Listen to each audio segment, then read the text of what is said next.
Welcome to TOCHI Stories. Please don't forget to like, subscribe, and turn on post notification because it will mean the whole world to me. Now let's get right into the story. Brace yourself. The village always woke Pon Nana before the birds did. At 4:15 a.m., he would slip off the wooden stool in the tiny room behind the provision shop where he worked as a night guard, stretch the stiffness from his knees, and whisper a short prayer that sounded more like a conversation with an old friend. Make my hands strong enough for them again. The road back to the family compound was a red ribbon of dust and stones, and he walked it with the patient caution of someone who knew every hidden route by name. The moon kept him company for a while, then faded as the horizon opened an eyelid of pale blue. He reached home at first light, pushed open the creaking door, and stood listening to the house breathe, 3 children asleep, soft, even, trusting. He washed his hands in a yellow bowl, the water clouding around his knuckles, then tied his faded wrapper and headed to the backyard to greet the yam mounds. The hoe was heavy, the soil stubborn from last night's dew, but his body remembered how to persuade the earth. Lift, turn, tuck, pat, like swaddling a child. When he paused to straighten his back, his eyes traveled to the window where a small face was pressed against the glass. Amarachi, the youngest, grinning with the shameless joy of 6-year-olds. He lifted the hoe in a playful salute, and she giggled, running to wake her brothers. By the time the sun cleared the palm line, the compound was a festival of small, ordinary tasks. Kenachukwu pumping water into blue jerrycans, Chisholm sweeping the veranda, Amarachi chasing a stubborn chicken. But everything orbited the steady gravity of Pon Nana's hands. He measured days by what those hands could do. They welded bends into iron rods when a mason in town needed help.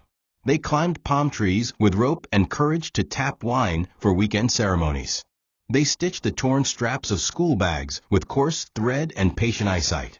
They turned over soil, sharpened cutlasses on stone, and shelled groundnuts at night by the glow of a smoky lantern. The hands cracked in harmattan, bled when the raffia fought back, and closed around a prayer whenever a bill arrived with a number that outran his breath. But they were also soft when they needed to be, cupping Amarachi's fevered forehead, resting on Kenachukwu's shoulder after a rough football match, straightening the collar of Chisholm's only white shirt on days he needed to look like hope. Sometimes he imagined what his wife would say if she were alive to see him manage the braids, the uniforms, the report cards, the discipline and laughter. He pictured her laughter, wide, round, bright, and it steadied him. If neighbors gossiped that he was doing too much, he pretended not to hear. What is too much when the measure is your children's future? There were nights, of course, when the hands trembled.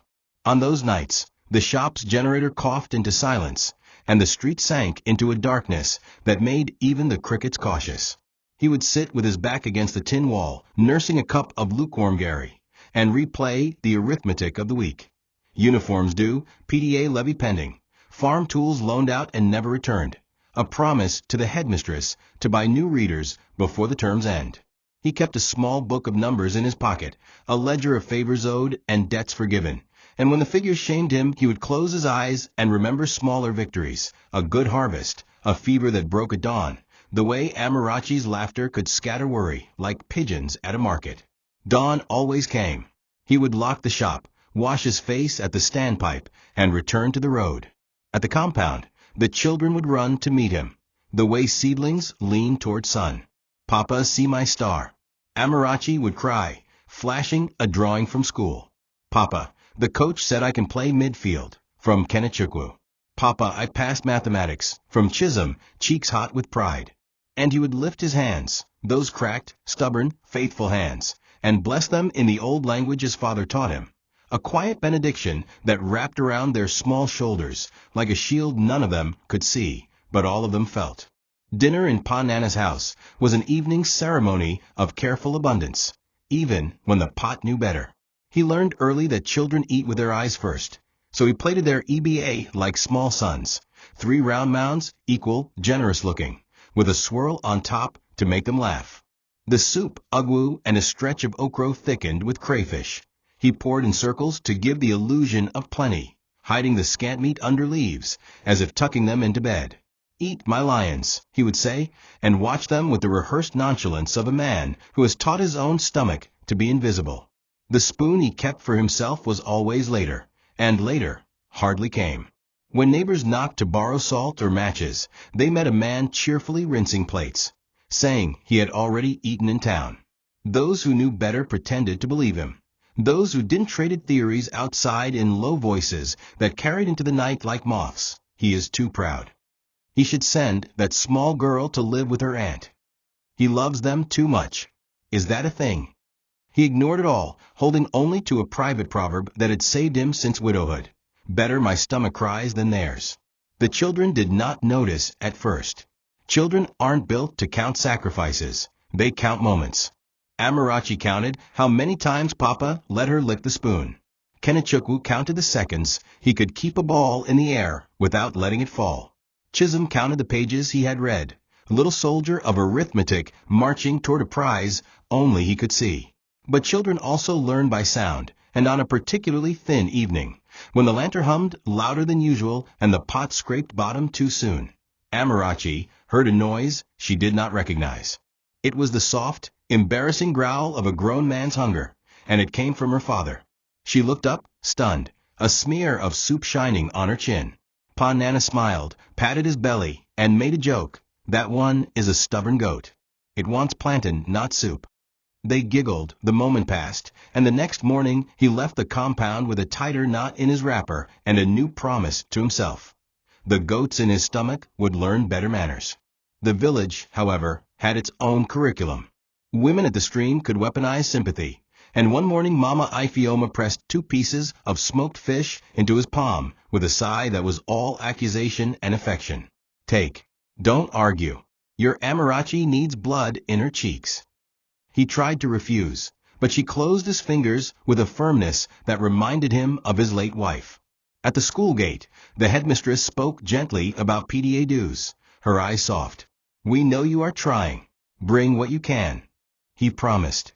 That night he diluted the soup more than pride allowed, and made an extra small mound for himself, and deliberately left it untouched. After the children slept, he ate it cold in the kitchen, standing by the window, listening to the night animals exchange rumors. Something shifted in him, no grand revelation, just a steelier patience. He could not conjure money, but he could rearrange small mercies. He learned the market day rhythms, to find the hour when tomatoes went for half price. He fixed a neighbor's broken wheelbarrow in exchange for a sack of cassava peelings to feed their goat, which he planned unwillingly, to sell if school fees outran hope. Every night, after washing plates, he whispered again the sentence that had become a vow. Better my stomach cries than yours. And because vows need witnesses, he said it to the moon. It always showed up. Sickness does not knock. It forces the door and sits where it likes.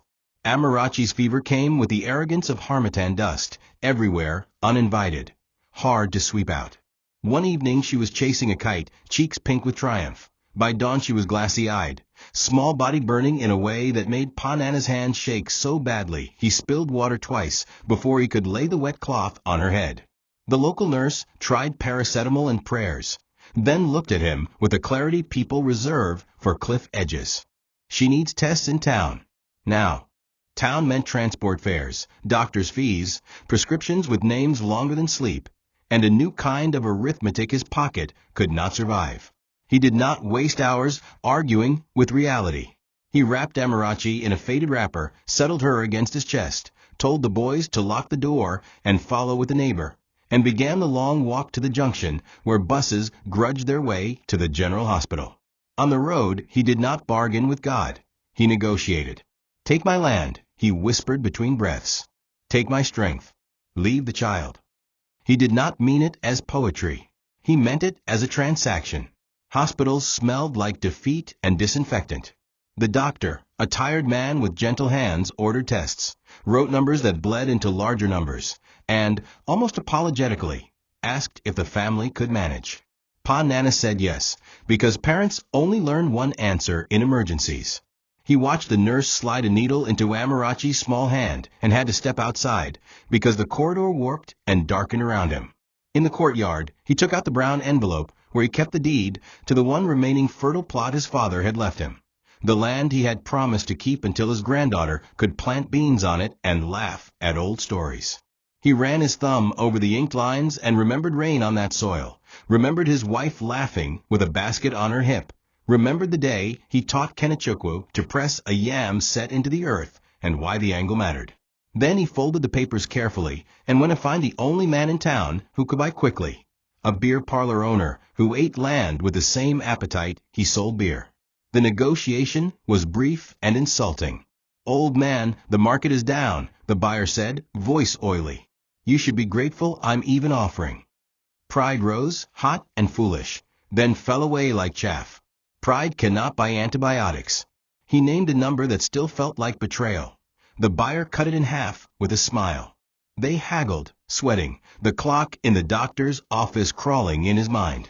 In the end, he took an amount that made his throat taste like rust, and wrote his name with a hand that would not stop trembling. Cash in a nylon bag felt heavier than bricks.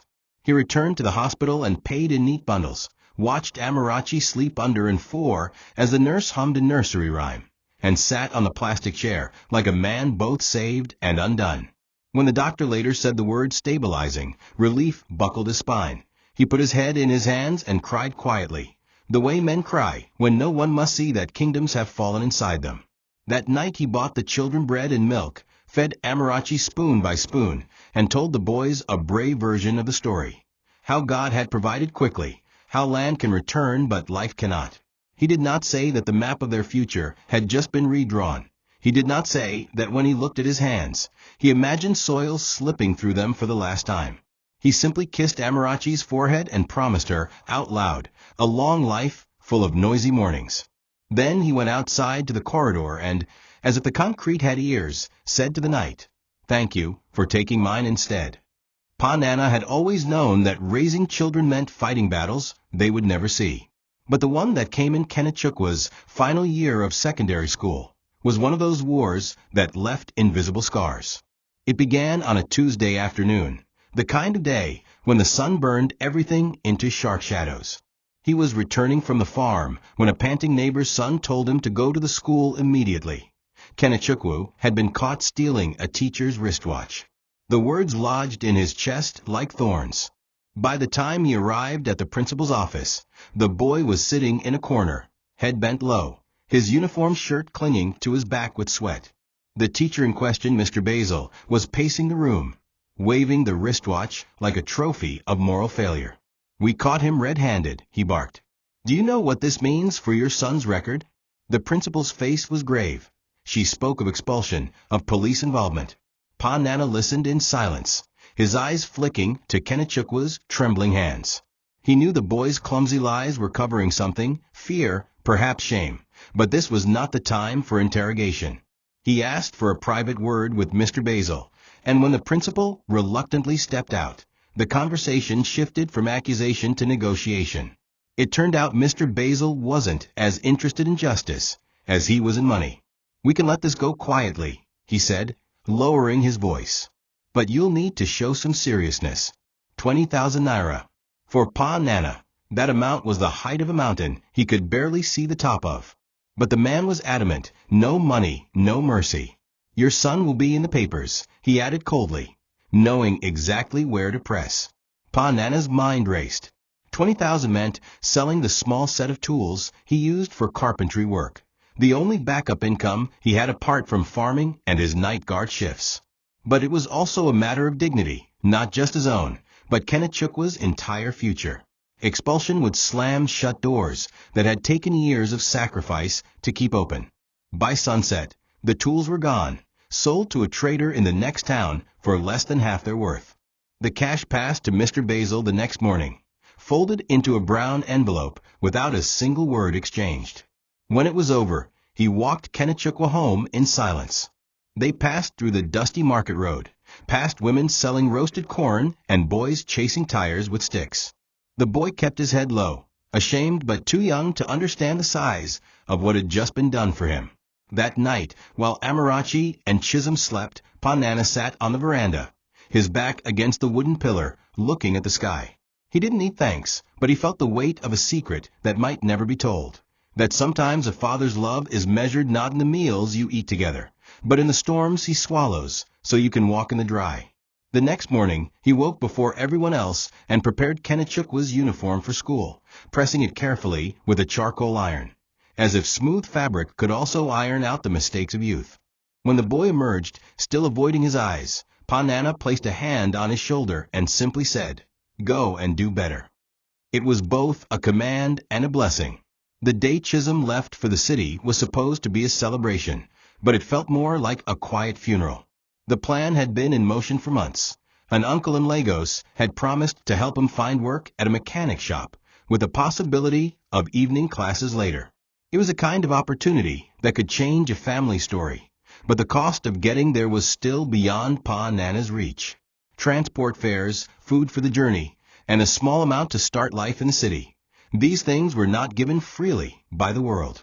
After days of pacing, weighing impossible options, Pon Nana decided on the unthinkable, selling his last goat, the one he had been fattening for Christmas. It was more than just an animal, it was his insurance, the thing that could be sold in emergencies like illness or drought. But this was a different kind of emergency, one that lived in the future rather than the present. On the morning of departure, the compound was tense. Amarachi clung to Chisholm's arm like she could anchor him to the soil, tears threatening to spill despite her brave smile. Kenechukwu tried to look manly, making jokes about Chisholm becoming a big man in Lagos, but his voice cracked in the middle. Pon Nana kept busy, tying the bag, counting and recounting the money, checking the bus schedule. They walked together to the main road, the three siblings trailing behind their father, their footsteps crunching on the gravel in a slow, reluctant rhythm. At the bus stop, the smell of petrol and roasted plantain hung in the air. Conductors shouted destinations in quick, aggressive bursts, competing with the horns of impatient drivers. When it was time to say goodbye, Pon Nana hugged Chisholm tightly, his arms lingering longer than usual. "Don't forget where you come from," he said quietly, "and don't be ashamed of it." He pressed a small Bible into his son's hands, the same one his own father had given him decades ago, and stepped back. As the bus roared to life, Chisholm leaned out the window, waving until the road swallowed the view. Pon Nana stood still long after the bus disappeared, his hands clasped behind his back, the sun already burning his neck. The walk home felt heavier, without Chisholm's laughter bouncing between the trees. That night, the compound was quieter, emptier. Amarachi cried into her pillow. Kenechukwu lay awake, staring at the ceiling. In his own room, Pon Nana sat on the edge of his bed, staring at the empty goat pen outside the window. He told himself it was worth it, that the pen would one day hold more goats, that the sacrifice would come back multiplied. But deep down, he felt the familiar ache of a man who had given away another piece of himself for the chance of a better tomorrow. At first, the letters came every month, short, proud notes from Chisholm and Lagos, and later from Kenechukwu, who had managed to get a job at a small bank in the city. Inside the envelopes, along with the words, there was always a small sum of money. It wasn't much, but it was enough to buy fresh tin for the leaking roof, or to pay the harvest boys who helped in the yam field. Each note began with "Papa, I hope you are well," and ended with promises to visit soon. Pon Nana would unfold the crisp bills carefully, smoothing them on the table as if they were fragile photographs. He never spent the money on himself, only on the house, the farm, or the children still at home. He told Amarachi with pride that her brothers were becoming responsible men, and for a time, it felt like all his sacrifices were blooming into something solid. But with success came subtle shifts. The first was the tone of their letters. Chisholm began writing about how hard city life was, how prices kept rising, and how he might have to reduce the amount he sent. Kenechukwu, flush with his first real salary, wrote less about the family and more about his future investments and networking. The money still came, but there were new suggestions, gentle at first, that maybe it was time for Pon Nana to rest and stop farming. "Papa, you've worked enough. You should take it easy now," Kenechukwu wrote, as if rest could be bought like soap. Pon Nana read the words twice, not sure whether to feel touched or uneasy. Rest was for people who had someone else to carry their load. He had only his own two hands. When Amarachi began attending secondary school in the nearby town, the cost of her education stretched his budget again.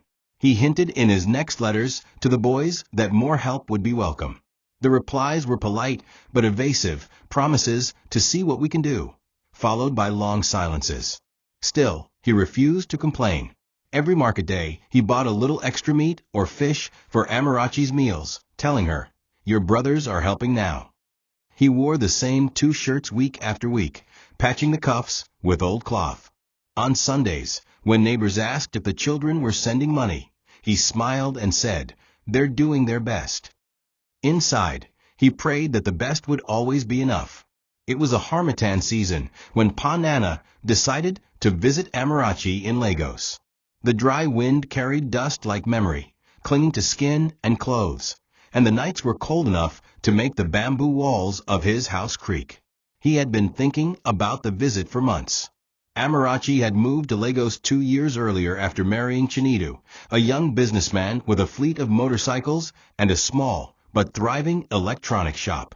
Her letters had become less frequent, but when they did come, they spoke of her big kitchen and guest room and the air conditioner in every bedroom. Each time, he imagined her comfortable, well-fed, and safe, and told himself that a father should see his daughter's success with his own eyes. On the morning of his journey, he rose before dawn, tied his wrapper tightly against the chill, and packed his few belongings into an old brown bag.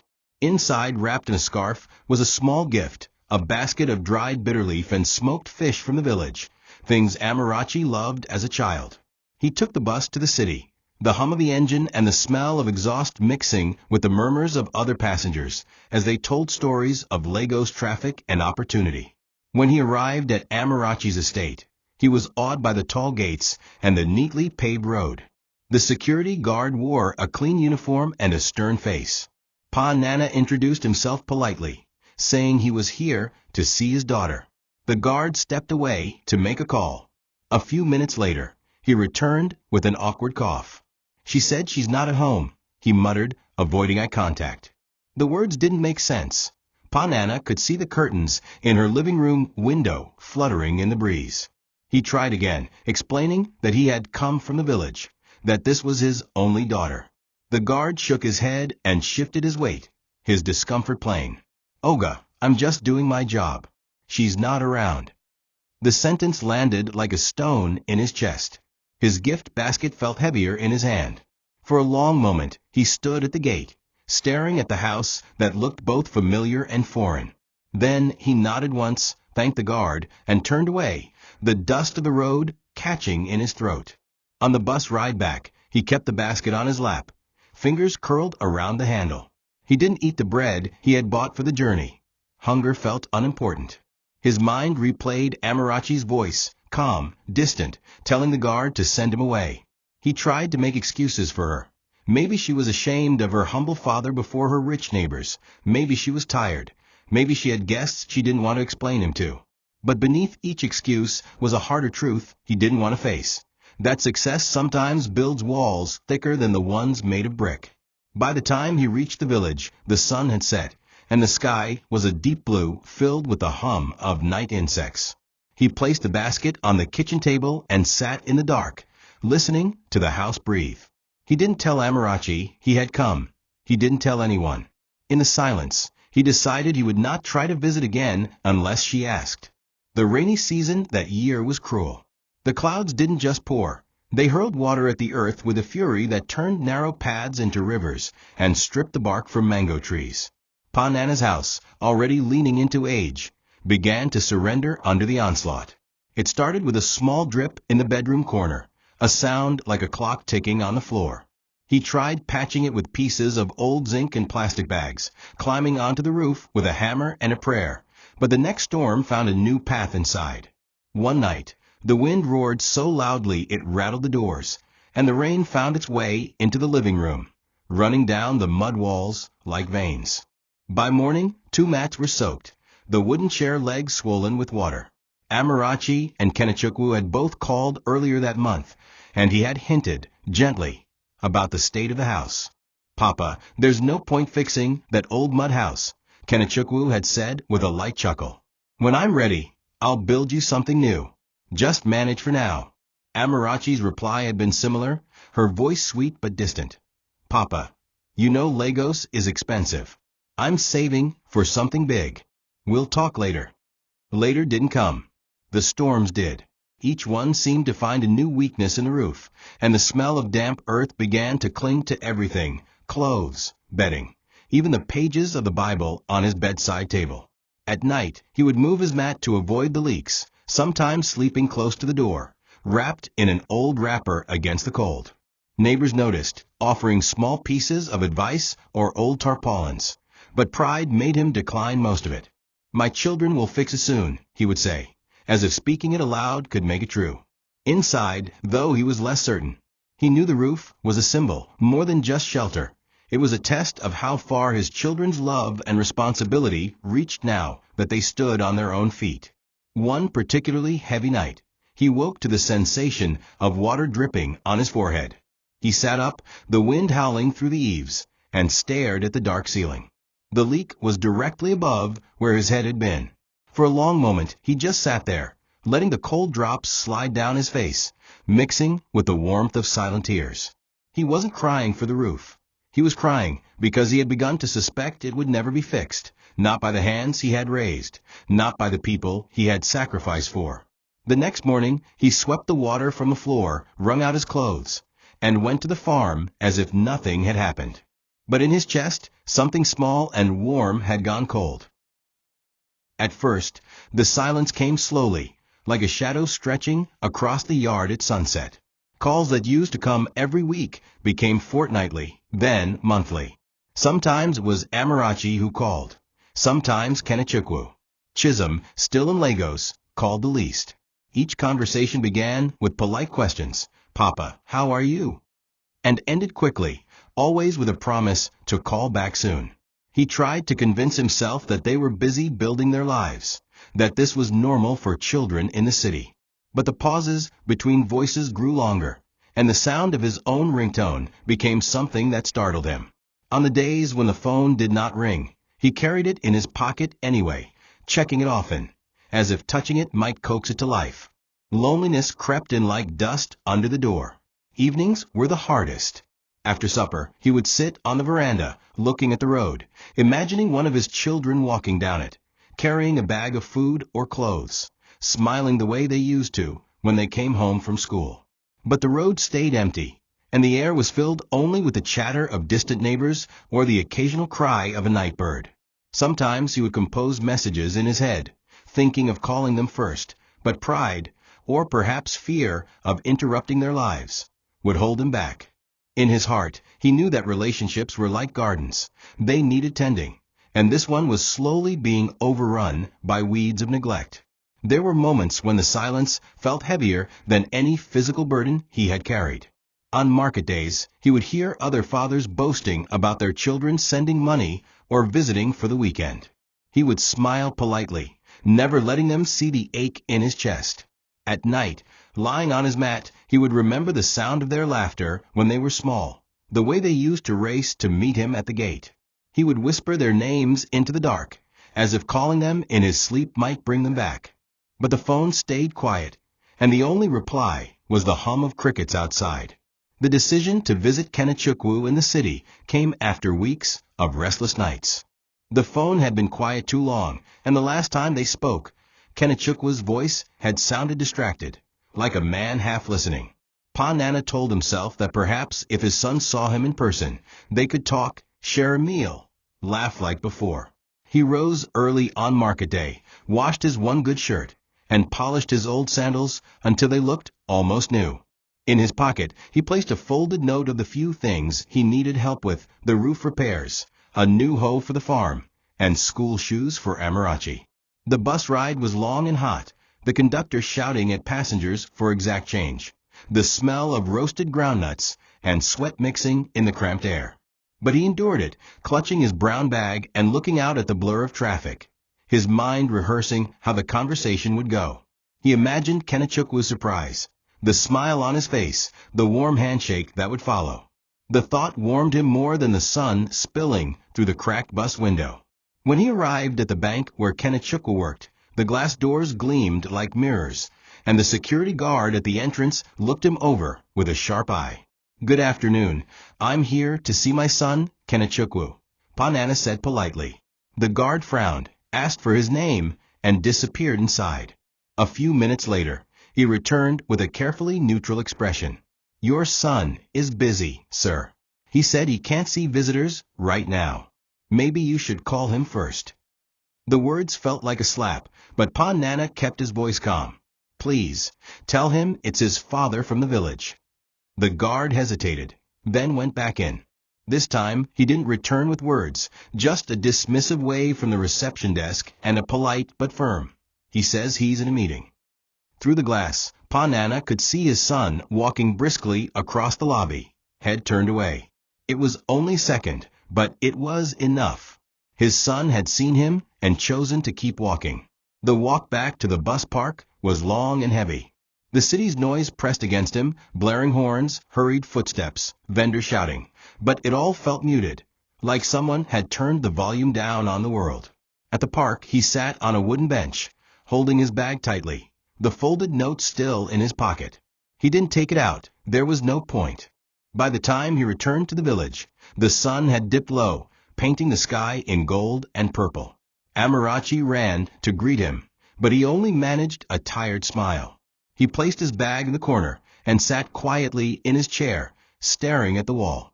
That night, he didn't tell her what had happened. He simply said, "Your brother is very busy these days," and went to bed, the sound of the city still echoing in his ears, not from its noise, but from the silence his son had given him. The storm came without warning, sweeping across the village like an angry river in the sky. The wind roared through the palm trees, snapping branches and hurling them against walls. Rain pelted the roof with such force it sounded like stones. Pon Nana sat inside, watching the candlelight flicker as water began to seep through the usual cracks. He moved his mat away from a corner, just as a section of the roof gave way with a loud crack, sending a sheet of water onto the floor. Mud splashed onto the walls, and the cold spread through the room like a creeping shadow. He grabbed a plastic basin to catch the water, but soon another leak opened, then another, until it was impossible to keep up. By the time the storm passed, his bedroom was soaked, the floor slick with mud and water, and his clothes clung damply to his skin. The next morning, the damage was clear. The thatch had been torn in several places, and part of the wooden frame had splintered. Without immediate repairs, the roof would collapse entirely in the next heavy rain. He thought of calling his children, but his last experiences in the city and at Amarachi's house weighed heavily on him. Instead, he went to the village carpenter to ask about repairs. The cost was more than he could manage without help. "If I could just get a little support from them," he muttered under his breath, but the thought felt like an unwelcome guest in his mind. He told himself he would find a way, sell something, work extra hours as a night guard, but deep down, he knew his options were few. That night, as the wind whistled through the gaps in the roof, he lay on his mat, staring at the dark ceiling, feeling both small and exposed. Days turned into weeks, and the weather did not spare him. Each storm brought more leaks, more mud, more sleepless nights. The smell of dampness became part of the house, clinging to his clothes and bedding. One evening, while moving his mat yet again to avoid a new drip, his knees ached so badly that he sat down hard on the floor, water dripping onto his head. He closed his eyes and let it fall, his body too tired to move. The rain sounded like whispers, each drop repeating the same truth. This was no longer a home that kept him safe. Yet he stayed, because where else could he go? The hunger came gradually, not in sharp pangs, but in a slow, constant emptiness that made the days longer and the nights colder. With the roof leaking and his small farm struggling after the storms, Pon Nana had little to sell. The cassava harvest had been poor, and the yams were barely enough for the season.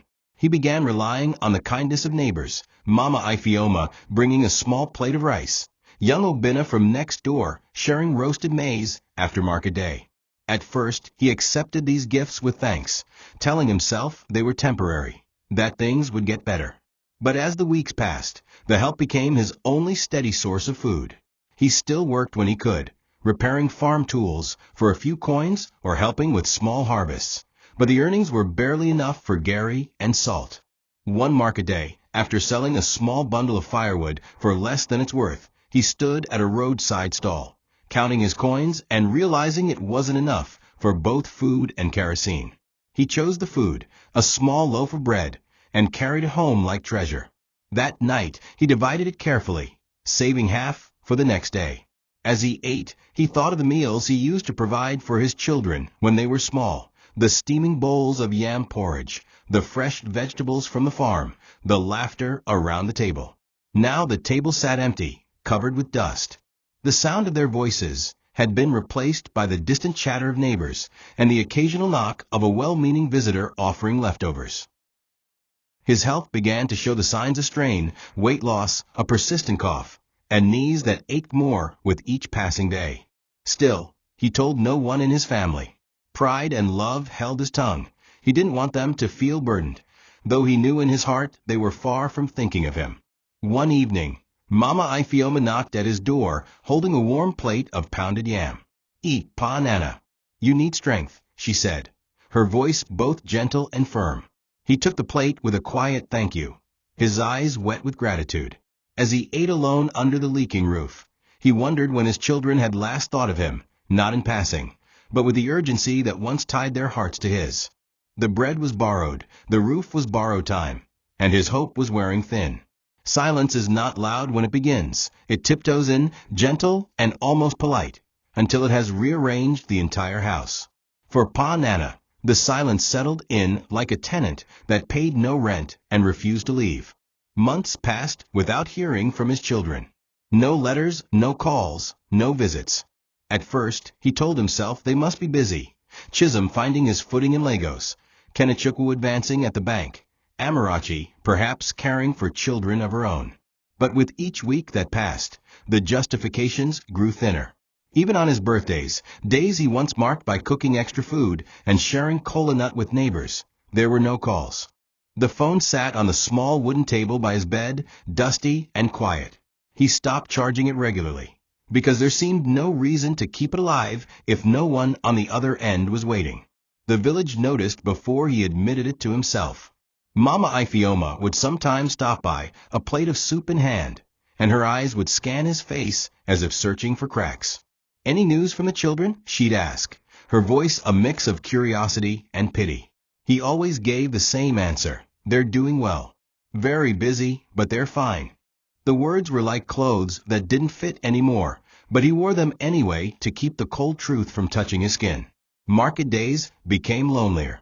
He'd stand among other fathers, listening as they bragged about the money their children sent from the city, the gifts, the frequent visits. He smiled when they spoke to him, nodded as if his own story matched theirs, but inside, each word reminded him of what he no longer had.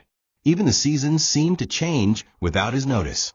The rains came and went, the harmattan dust painted everything in muted browns, and still the silence sat in the corner of his house like an uninvited guest.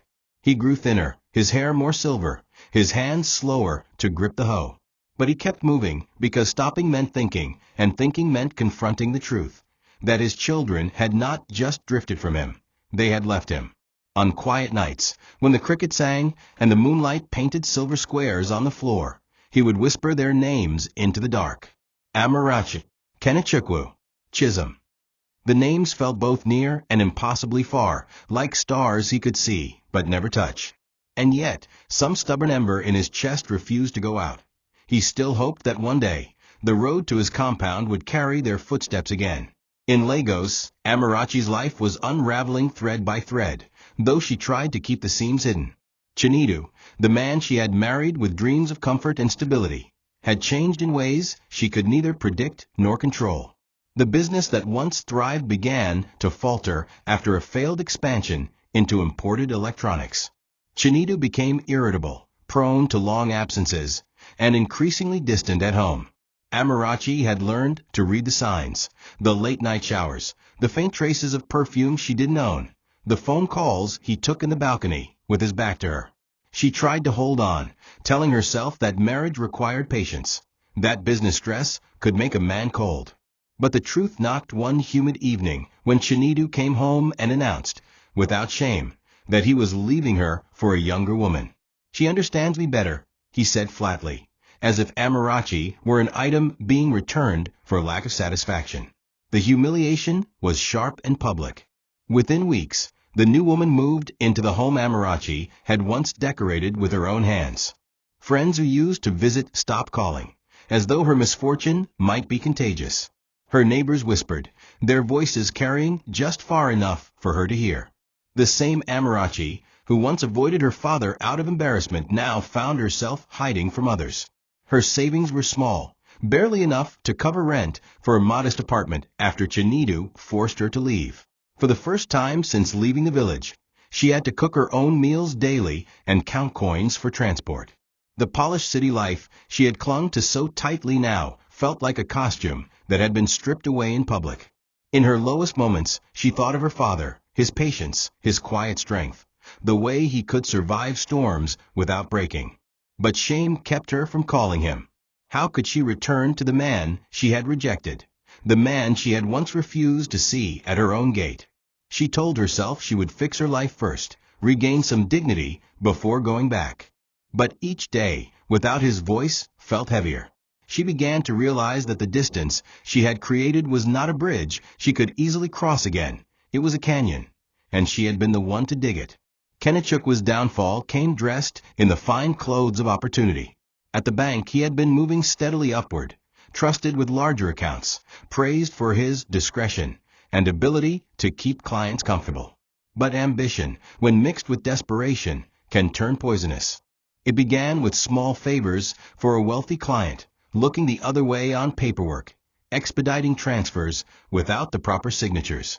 The client rewarded him with envelopes of cash and promises of bigger things. Soon, those small breaches became a pattern, and before long, Kenichukwu found himself entangled in a fraudulent scheme to siphon funds through dummy accounts. He told himself it was temporary, just until he had enough to invest in a personal venture. The day it all came crashing down was a Friday. Two men in plain clothes walked into the bank and quietly escorted him from his desk. His colleagues whispered, some with pity, others with satisfaction. At the station, the charges were laid out clearly: embezzlement, fraud, and breach of trust. The client who had promised to protect him was nowhere to be found. Kenichukwu spent 3 nights in a holding cell, the air thick with sweat and regret, before being granted bail. The bank terminated his employment immediately, and news of the scandal spread faster than he could contain it. Friends who had once invited him to high-end parties stopped answering his calls. His landlord, suddenly concerned about his rent payments, began making daily visits. Sitting alone in his small apartment, he thought of the time his father had once intervened quietly to protect him from a school scandal. Back then, Pon Nana's hands had been quick to shield him. Now, those same hands were far away, and he had no one to turn to. Pride kept him from calling, and fear of judgment kept him from even telling his siblings the truth. In his heart, he knew he had been walking a path that could only end in ruin, but it was easier to blame circumstances than to face his own choices. The silence from the village felt heavier now, not because his father wasn't calling, but because he knew the call he should have made might be the only rope strong enough to pull him out. Chisholm had always carried himself like the lucky one, the brother who had escaped the village early, who had tasted the promise of city life before his siblings. For years, he had worked at the mechanic's shop in Lagos, then moved on to more lucrative work in Europe through a cousin's connection. At first, his life abroad seemed charmed. Photos in front of sleek cars, videos from restaurants where the plates gleamed like silver moons, short voice notes sent to friends back home about how things are done over here. But behind the photos was a man barely keeping his head above water, moving from one underpaid job to another, hiding from immigration officials, and living in cramped apartments where the walls felt like they were made of other people's arguments. His legal papers had expired 2 years earlier, and every knock at the door made his heart sprint. The day his luck broke came on an icy evening. He had just finished a shift washing dishes at a restaurant when uniformed officers entered, their questions sharp and their eyes sweeping the room like searchlights. Someone had tipped them off about undocumented workers.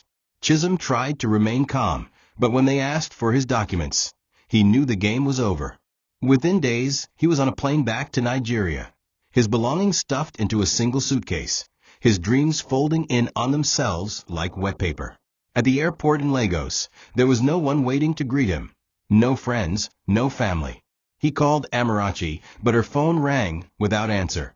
He called Kenechukwu, who told him bluntly, "I'm not in a position to help right now." The shame of returning empty-handed settled over him like a thick coat he couldn't remove.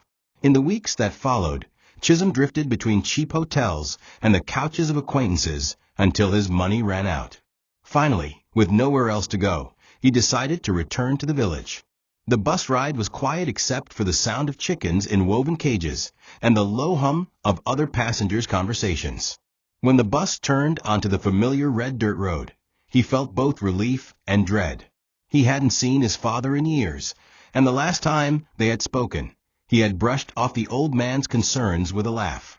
Now he was coming back not as the successful son he had promised to be, but as a man who had lost everything. It was pure coincidence that all three siblings returned to the village within weeks of one another, each carrying their own version of defeat. Amarachi arrived first, her once bright clothes replaced by simple wrappers and faded blouses. Kenechukwu came a few days later, a shadow of the confident banker he had once been, his face unshaven and his eyes darting as if still expecting trouble. Chisholm followed soon after, his suitcase small and battered, his shoulders stooped. The reunion at the dusty junction was awkward. No smiles, no celebratory embraces, just the heavy awareness that each of them was here because the city had spat them out. Without speaking of it, they began the walk to their father's compound, the same road they had once run down as children, now feeling longer and quieter. When they reached the compound, the sight that met them was worse than any of them had imagined. The house looked shrunken, its walls stained with watermarks from years of leaks. The roof sagged in the middle like a tired back, and the once swept yard was choked with weeds. They found their father sitting on a low stool under the mango tree, wearing clothes that were more patched than fabric. His frame was frail, his eyes smaller in their sockets, but still carrying that same deep, patient gaze. For a long moment, none of them spoke. It was Amarachi who finally whispered, "Papa." He looked up slowly, his face breaking into a soft, surprised smile. "You're home," he said, as if they had merely been gone for a week. Inside, the house smelled of damp and age. A small pile of firewood sat in the corner, and the bed in the main room was nothing more than a thin mat on the floor, half covered by a worn blanket. There was no sign of recent meals, just an empty enamel plate and a half-filled cup of water. The siblings exchanged glances, each silently calculating how long their father had been living like this. Pon Nana, ever the host, began asking them about their journeys, their work, their families. But his voice was slow, and they could hear the rasp in his breath. It was Kenechukwu who finally asked, "Papa, how long has it been like this?" Pon Nana simply smiled and said, "I have been managing. God always sends a little help when it's needed." That night, while their father slept, the siblings sat in the small living room, lit only by the glow of a kerosene lamp. The rain began to fall outside, tapping gently on the sagging roof. Chisholm noticed a wooden box tucked under the bed, half hidden by a folded mat. "What's that?" he asked. Amarachi reached for it, pulling it into the light. It was an old tin box, the kind their grandmother had once used to store special things. The metal was rusted at the edges, the latch stubborn with age. When they pried it open, the smell of paper and time escaped into the room. Inside were neatly folded documents, faded photographs, and bundles of receipts tied with string. At the very top lay the deed to the fertile farmland, long gone now, which had been sold to pay for Amarachi's hospital bills when she was a child. As they sifted through the contents, each paper told a story they had never heard. There was a crumpled receipt for carpentry tools sold the same day Kenechukwu's school scandal had been quietly resolved. There were letters from a hospital in town detailing payments made for Chisholm's medical checkups when he had fallen sick years earlier. There were even small notes from neighbors, thanking their father for loans of firewood, cassava, or money, debts he had never asked to be repaid. At the bottom of the box was a photograph of the three of them as children, standing in front of a younger, stronger Pon Nana, his arms wrapped proudly around them. The room was silent except for the rain. Amarachi's hands trembled as she held the land deed, her eyes filling with tears. Kenechukwu stared at the photograph for so long his vision blurred, while Chisholm ran a hand over the papers as if touching them might erase the years they had been absent. It was Amarachi who finally spoke, her voice breaking. We didn't know. The truth was, they hadn't wanted to know, not the full cost of what their father had given up for them. The tin box was a quiet archive of sacrifices, each one a piece of his life carved away so they could build their own. Now faced with the evidence, they felt the weight of their absence, like a physical thing pressing on their chests. In that moment, the city, the money, the pride, none of it mattered. What mattered was that they had left him to face the storms alone. The morning after they discovered the tin box, the siblings could not meet their father's eyes. Breakfast was nothing more than boiled yam and palm oil, but even that sat untouched on their plates.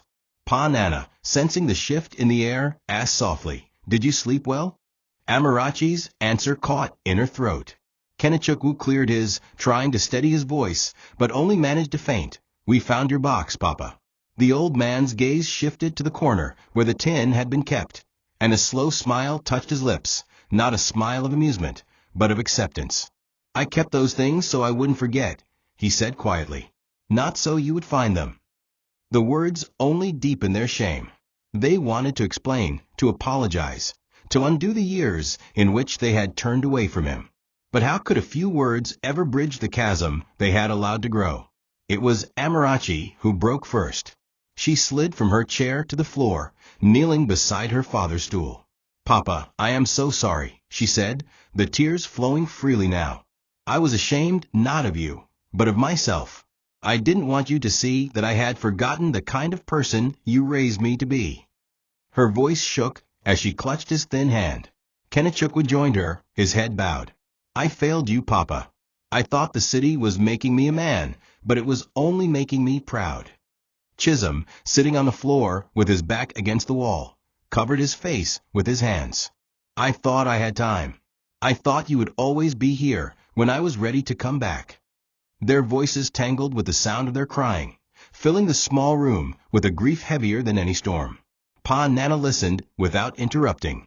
When they fell silent, he reached out, placing his hands on Amarachi's and Kenechukwu's heads, the same way he had blessed them when they were children. "You are my blood," he said. "I cannot hold yesterday against you. If I did, I would only be punishing myself too." His voice was calm, almost gentle, but his eyes, deep and steady, carried the years of loneliness, the nights spent under a leaking roof, the meals skipped so they could eat. "Forgiveness is easy," he continued, "but trust takes time. Let us spend whatever days I have left rebuilding that." His words were a gift, but also a quiet reminder that their time to make amends might already be running out. It happened quietly, without drama or warning. 2 weeks after their reunion, Pon Nana did not wake up from his afternoon nap.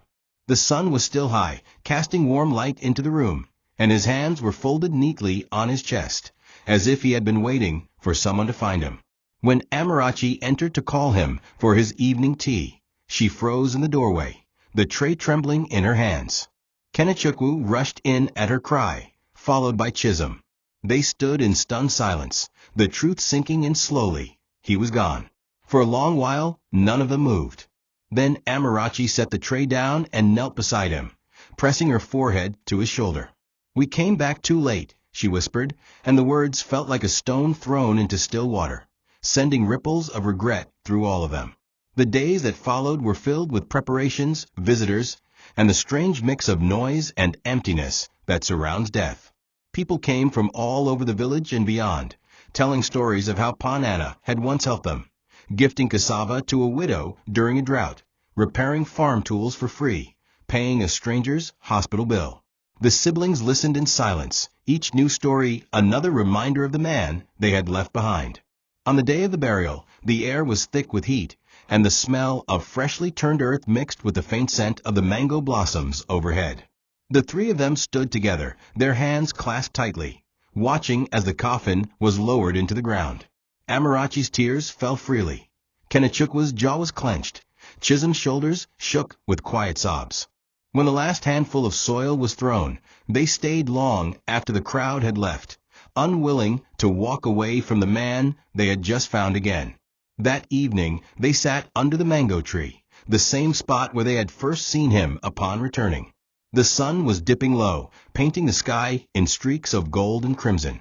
Amarachi spoke first. "We can't undo what we did, but we can decide what his name will mean to others from now on." They agreed to rebuild the house, to maintain the farm, and to establish a small community fund in his memory for families in need. "It won't erase the past," Kenechukwu said quietly, "but it will keep him alive here," and he tapped his chest. Chisholm nodded, his voice low. "We owe him that much. And more." As the shadows lengthened, they made a silent oath, not just to honor their father's memory, but to live in a way that would make him proud, even if he was no longer there to see it. The wind rustled through the mango leaves, as if carrying his approval, and for the first time in years, the silence in the compound felt less like absence and more like peace. Thank you for watching this video. What did you learn from this story? Drop it in the comments. Please make sure you like, comment, and subscribe to my YouTube channel TOCHI Stories for more.